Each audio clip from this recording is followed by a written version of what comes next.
जय श्री हरि। धर्म ज्ञान चैनल पर आप सभी का हार्दिक स्वागत है। आज के इस वीडियो में हम बैसाख मास महात्म्य के दूसरे और तीसरे अध्याय की कथा सुनेंगे।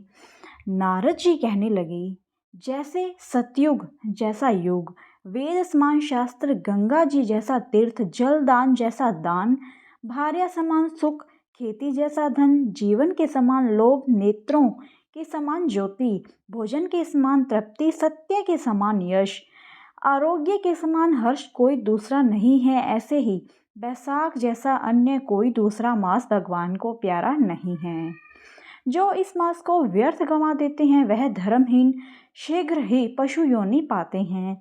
संसार में अनेक प्रकार के व्रत तप आदि है जो अत्यंत कष्ट साध्य है और उनसे फिर जन्म लेना पड़ता है, परंतु बैसाख मास में केवल स्नान मात्र से मनुष्य मोक्ष को प्राप्त होता है।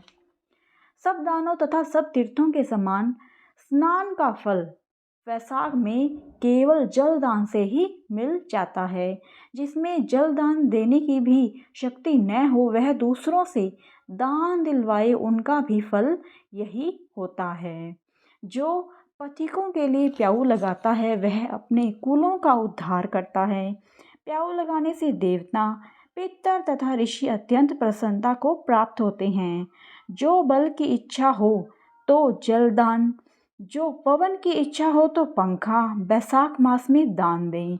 जो प्यासे को जल पिलाता है वह रासूय यज्ञ का फल प्राप्त करता है। जो धूप और पसीने से व्याकुल ब्राह्मण पर पंखे से हवा करता है वह सब पापों से रहित हो गरुड़ के समान हो जाता है। और ब्राह्मण को पंखा दान न करने वाले अनेक प्रकार के वातादि से दुखित हो नरकवास करता है। जो थके हुए ब्राह्मण पर कपड़े ही से हवा करता है वह पापहीन होकर भगवान की सायुज्य मुक्ति पाता है। और जो शुद्ध हृदय से ताड़ का पंखा दान करते हैं वे यमदूतों का तिरस्कार करते हुए बैकुंठ को पाते हैं। जूते दान करने वाले को न इस संसार में दुख होता है और न ही नरक यातना भोगनी पड़ती है। ब्राह्मण के याचना करने पर खड़ाऊ दान करने वाला राजा होता है। जो मार्ग में आश्रम के लिए घर बनाता है उसका फल ब्राह्मण भी वर्णन नहीं कर सकते। जो अतिथि ब्राह्मण को भोजन करवावे उसके फल का भी कोई विस्तार नहीं। अन्नदान पाने वाला अपने माता पिता को भी भूलकर दान ही को अपना सर्वस्व मानता है। माता पिता तो केवल जन्म के दाता है, इसलिए विद्वान लोग अन्न देने वाले को ही पिता कहते हैं। तीसरा अध्याय। जो मनुष्य बैसाख मास में ब्राह्मण को सुंदर चारपाई का दान करता है और उस पर सोए हुए ब्राह्मण को हवा करता है तो संपूर्ण धर्मों के साधन से उसका शरीर निरोग रहता है। वह योगियों से भी दुर्लभ मोक्ष पद को पाता है। उसके पाप ऐसे ही जल जाते हैं जैसे अग्नि के स्पर्श से कपूर। उस पलंग पर ब्राह्मण के सोने से जीवन भर के जाने न अनजाने पाप नाश हो जाते हैं। वह इस जन्म के सुखों को भोगता है, उनके कुल की भी वृद्धि होती है, यश और धैर्य मिलता है। जो बैसाख मास में ब्राह्मण को सुंदर तकिया दान करता है उसके सभी पाप नष्ट हो जाते हैं। बिना उसके मनुष्य सुख पूर्वक सोकर आराम नहीं कर सकता, इसलिए जो मनुष्य तकिए का दान करता है वह मनुष्य पृथ्वी का राज्य भोगता हुआ 7 जन्मों तक सुखी, धर्मपरायण तथा विजयी होकर अपने 7 कुलों सहित मोक्ष को प्राप्त हो जाता है।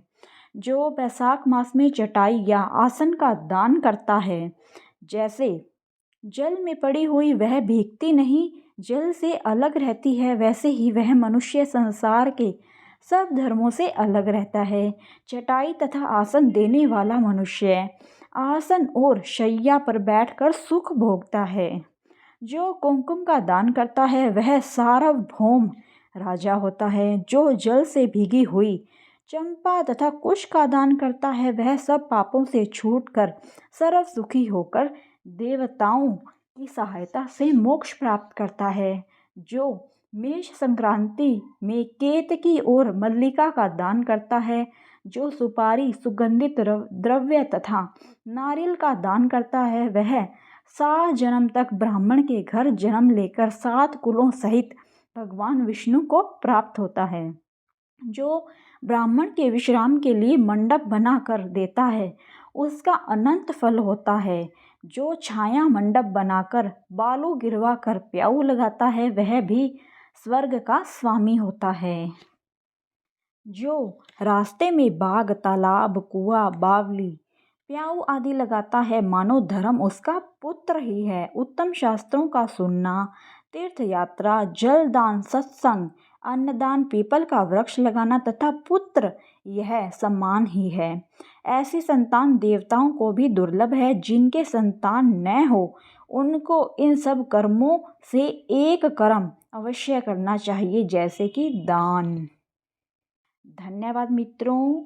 हमारे वैशाख मास महात्म्य के दूसरे और तीसरे अध्याय की कथा यहीं पर समाप्त होती है। अगर वीडियो पसंद आई हो तो वीडियो को लाइक और शेयर ज़रूर करें। धन्यवाद। जय श्री हरि।